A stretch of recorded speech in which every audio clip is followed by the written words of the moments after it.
of our graphs. So those are the first couple of topics we're going to cover here. We're going to talk about when our graph is increasing and decreasing over particular intervals. And we're also going to talk about our maximums and our minimums. So it says here, increasing and decreasing behavior functions can increase, decrease, or could remain constant over a given interval. The points at which a function changes its increasing or decreasing behavior are called critical points. A critical point can be a relative minimum, absolute minimum, relative maximum, or absolute maximum. The general term for minimum or maximum is extremum or extrema. Okay, so the difference between your absolute minimum and maximum and your relative minimum and maximum is that your absolutes are going to be the absolute highest point of your graph and the absolute lowest point. Your relatives could look like maximums and minimums, but maybe they're not the highest maximum or the lowest minimum. Okay, so on this particular graph, if I asked you what the absolute maximum was, what would you tell me? 5, 4, because that's the highest maximum, right? And to our knowledge, this graph is not continuous because it has endpoints on the end, so there shouldn't be anything higher than what we see here. Okay? All right, and then what would you guys say our absolute minimum is? 0, -2. Okay? Now, when we talk about relative maximums, this is anything that looks like a maximum. So what all do we have here? -3, 3. And we also had 5, 4, right? So those would both be considered relative. All right, your relative minimum. What would that be? Right, the only one we had was that 0, -2, right? We don't have another thing that appears to be a minimum, so that's where we will leave it. Okay? All right, for our intervals of increasing or decreasing. So this is where you talk about from here to here, my graph was increasing, or from here to here, it was decreasing. So first, it asks for intervals of increasing. Well, when my graph starts, it starts here at -5, and it appears to be increasing until it gets to this point, right? Okay, so it's not necessarily increasing at -5 or increasing at -3, but in between those two numbers, we can see the graph increasing, right? So we would say from -5 to -3, and we do use parentheses. We're not using brackets. We're not saying the -5 or the -3 are included or anything like that. We're just saying between those numbers we see an increase. Okay? Do you guys see anywhere else there would be an increase? 0, -2, 5, 4. All right. So from 0 all the way up to 5. Okay, so I'll add that to the list here, from 0 to 5. Now, between those 2 points, how you want to list this is up to you. You can put a comma between here, or you can put a union. Either one is fine, whatever you prefer. Union, or you can just put a comma. It doesn't matter. Okay? Then for my decreasing intervals, where do you guys see our graph decreasing? All right. Very good. So that's what I'll put on my list. From -3 to 0, we can see it decreasing. And then where else do we see a decrease? 5, 4, 7, 0. Right. Okay, and for our intervals, we're only listing the x values. So we're just going to put from 5 to 7, all right? And again, you can put a comma between those. You can put a union between those, however you want to list it. Okay. So those are the first several things we're going to talk about. We're just talking about relative maximums and minimums and absolute maximums and minimums. All right, so for this next section, we're going to continue with that, but they didn't give us the picture. So it says, we are going to use our graphing calculator to approximate to the nearest hundredth. So if we're going to give a decimal, we're rounding to the hundredth, to the relative or absolute extrema for each function. So you're going to need a graphing calculator. So take your graphing calculator and type in that function in Y1.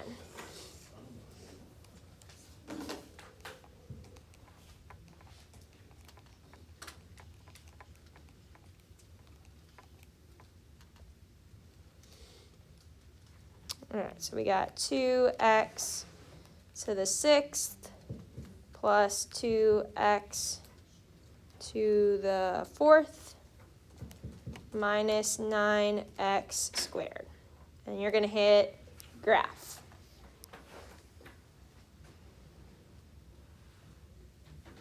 Okay, so hopefully when we graphed, everyone sees something like this. Yeah? Okay. Now, just looking at the picture, are you able to tell which one of these is the lower of the two? Or do they look pretty even? They look pretty even, right? So to be sure, we are going to have our calculator check it for us, okay? So whenever we're talking about absolute maximums, do you guys see anything that we could say is the absolute highest point?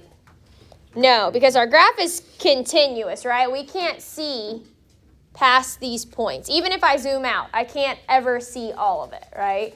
So I'm not going to be able to say that I have an absolute maximum. Okay, but I do have something that could maybe be a relative maximum, right? Okay, so to find those points in our calculator, we press second trace, and it brings up a list. So when it asks for the absolute minimum, that would be what we're looking for first. We're having trouble deciding if it's this one, or maybe they're even, and it would be both, right? So I press second trace, and I'm going to choose number 3, right? Because that's where it says minimum. Okay. When you press 3, it takes you back to your graph, and you've got that flashing cursor, right? Okay.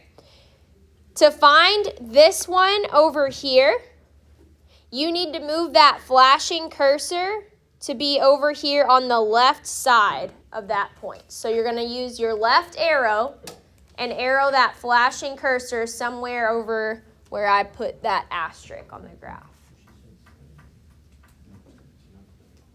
Okay?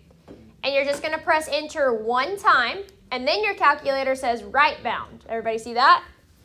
So now you're going to use your arrow, and you're going to move it over here. Move that little flashing asterisk over here, and press enter again. And then it says guess, so you're going to press enter one more time. Okay, and approximately where does it say that point is? Okay. So negative 0.96, and what's the y value? Negative 5.03. Okay. All right, so we're thinking this might be the absolute, but we're not positive yet. So I went ahead and wrote it down so we don't forget it. Okay.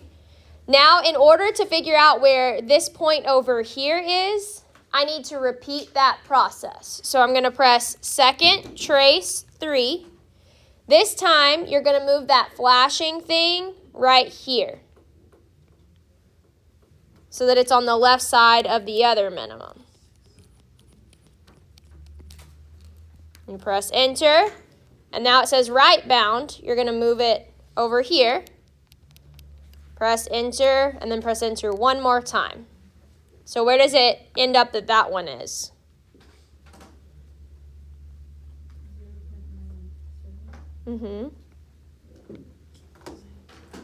Yeah, pretty much the same spot. So actually, I guess this one probably should have rounded to 7 as well, huh? So we'll have negative 5.3. Okay, so since they are at the same spot, they are both considered absolute minimums, right? Okay. All right. So we said we did not have an absolute maximum because this was not the highest point of the graph. But we do have it as a relative maximum, right? So if I want to know where that is, I just press second trace, and this time I'm looking for a maximum, so I'm going to choose number 4. I arrow on the right side of it, on the left side of it, and press enter. Then you arrow over on the right side of it and press enter. You press enter one more time, and you get like a decimal with like e to the exponent, right? That means that it's like so many decimals over that they couldn't even put it there, right? They had to put it in like scientific notation. So that means basically 0, right? It's 0.0000000, all of those things, okay? So this is approximately at 0, 0. Okay, then for your relative minimum, those would just be the same thing we put for our absolute minimum, right? Because those are the only ones that look like minimums. So I would rewrite these down here.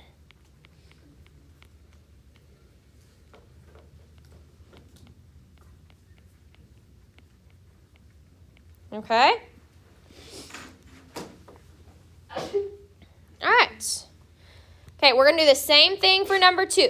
So let's go type this function into our calculator. So we're going to have x cubed plus 9x squared. And we're going to hit graph.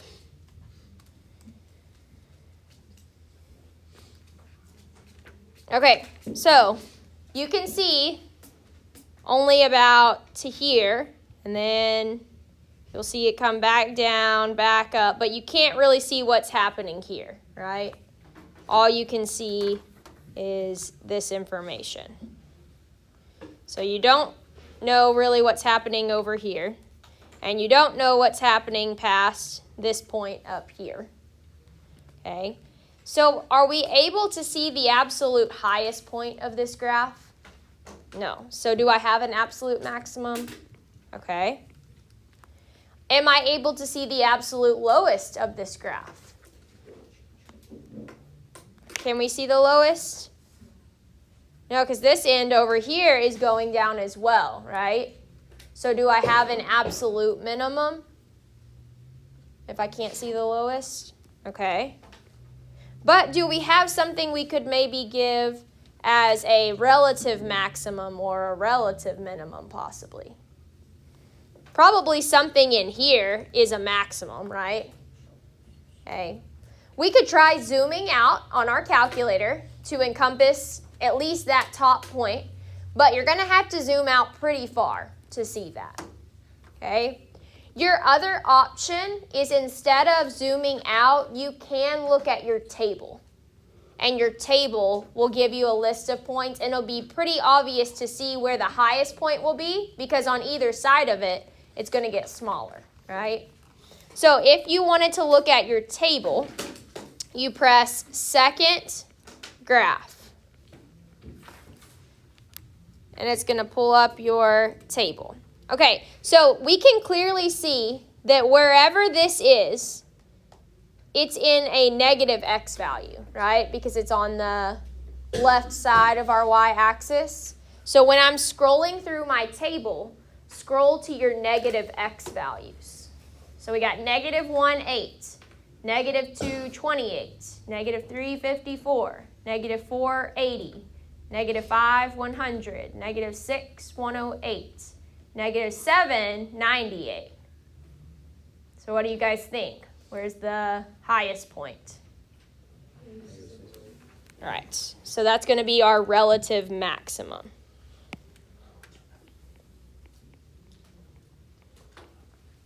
Okay, then for your relative minimum, you could do the same thing. You could look through your points. Approximately, where do you guys think that relative minimum is? Around 0. So let's look. At 0, 0, is there anything smaller on either side of it? Of a y value? What's the y value at negative 1?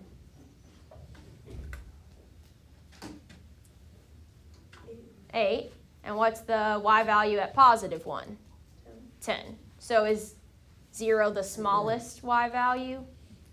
Okay, so that must be our minimum. So that's 2 ways that you can go about using your calculator to find those points. You can either use the graph or use the table. Okay? All right, so now that we know about our absolute maximums, minimums, relative maximums, and minimums, flip it over on the back because there's one other thing we were going to discuss today. So this is called the average rate of change. Okay? It says the average rate of change between any 2 points of a graph of f is the slope of the line through those points. The line through any 2 points on a curve is called a secant line. The average rate of change on the interval x1 to x2 is the slope of the secant line, referred to as m of the secant line, because we typically do call slope m in the equation. Okay, so in Algebra 1, they teach you guys how to find slope if you're given 2 points as y2 minus y1 over x2 minus x1, right? That's what this formula is. Remember, f of x is the same thing as y. So that's all we're doing. We're just going to find the slope of this secant line. Okay? So they did 2 examples here for you. It said that in order to find the average rate of change for this equation, for part A, which would have been on this interval, this would have been our x1, and this would have been our x2. So it says they substituted -3 into x1. So in this equation, they replaced the x's with -3, and that's what they did. That's what they did right here. Okay? And then they replaced the x2 in the equation with -1. So they went and plugged -1 into this function, which they did right here. And they simplified it down. So this became f of x2, because it was the y value, it was the output. And this, when they simplified it down, was their f of x1. And the formula says that you're supposed to subtract them, right? So they did. There's subtraction in between them.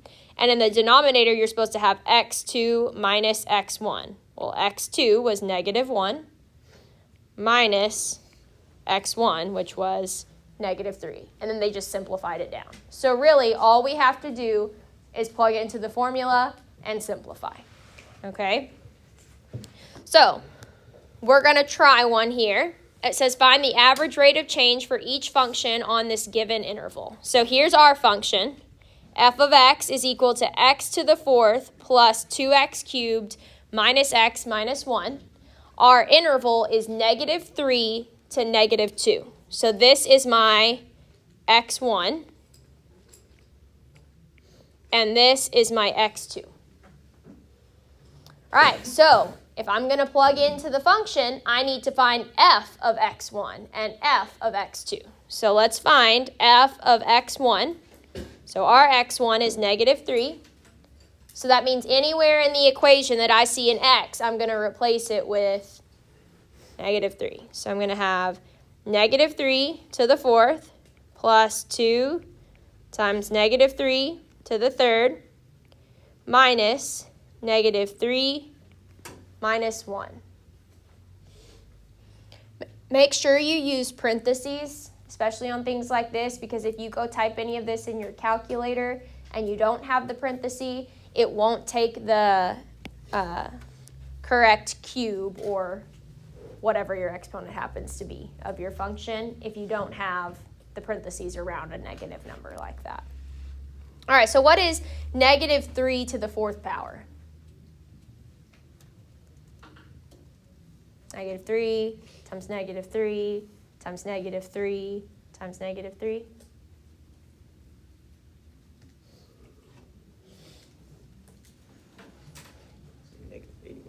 So that's why I say you got to make sure you use those parentheses, because it did cube your 3, but it did not cube, it did take the 4th power of the 3, but it didn't take it of the negative. So it would be +81, right? because 4 negatives multiplied together should give me a positive. Okay? What's negative 3 cubed? Negative 3 times negative 3 times negative 3. Negative 27. Right. So I've got 2 times negative 27.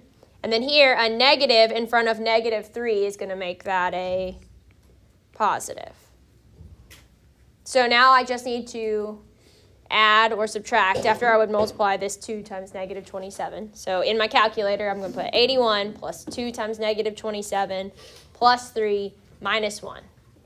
What's that going to simplify down to for us? 29. All right. So now I'm going to do that again, but this time I'm finding f of negative 2. So I'm going to have negative 2 to the 4th plus 2 times negative 2 to the 3rd minus negative 2 minus 1. All right, so negative 2 times negative 2 times negative 2 times negative 2 is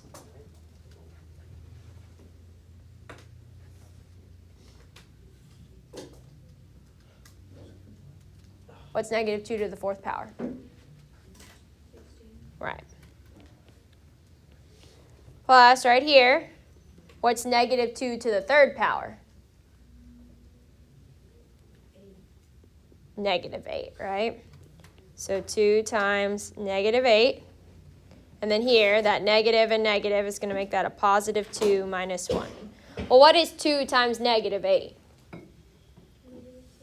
And what's 16 minus 16? 8. Okay, and then that would just leave me with 2 minus 1, which is 1.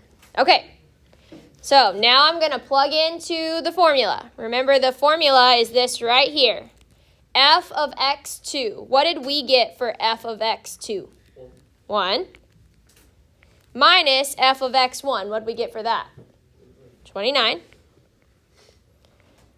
Over x2. What was our x2?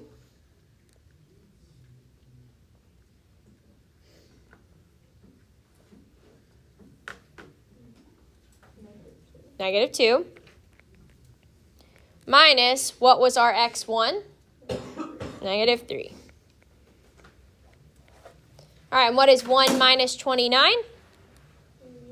Negative 28. And 2 minus negative 3 is really 2 plus 3, which would just be 1. So we simplified down to negative 28.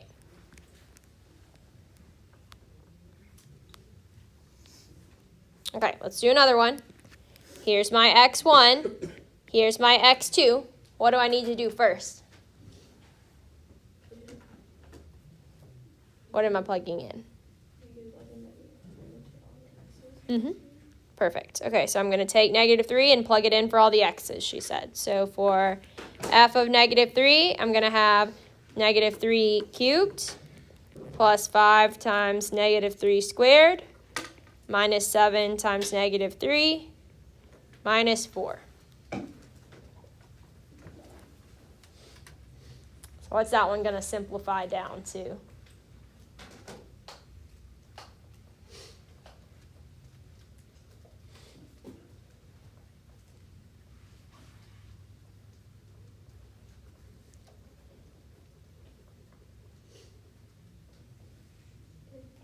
Good.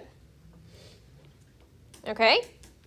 And now I got to do the same thing for negative 1. So f of negative 1 means negative 1 cubed plus 5 times negative 1 minus 7 times negative 1 minus 4.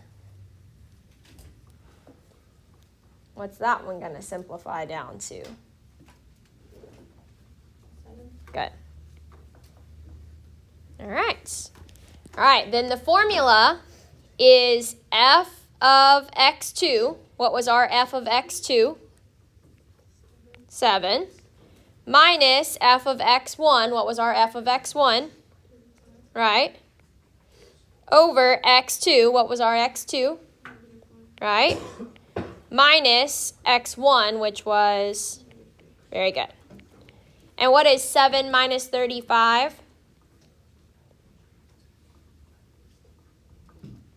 28. Negative 28.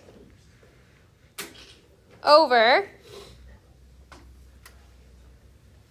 1 plus 3. Sorry, negative 1 plus 3? 2. Which simplifies to, there we go. All right.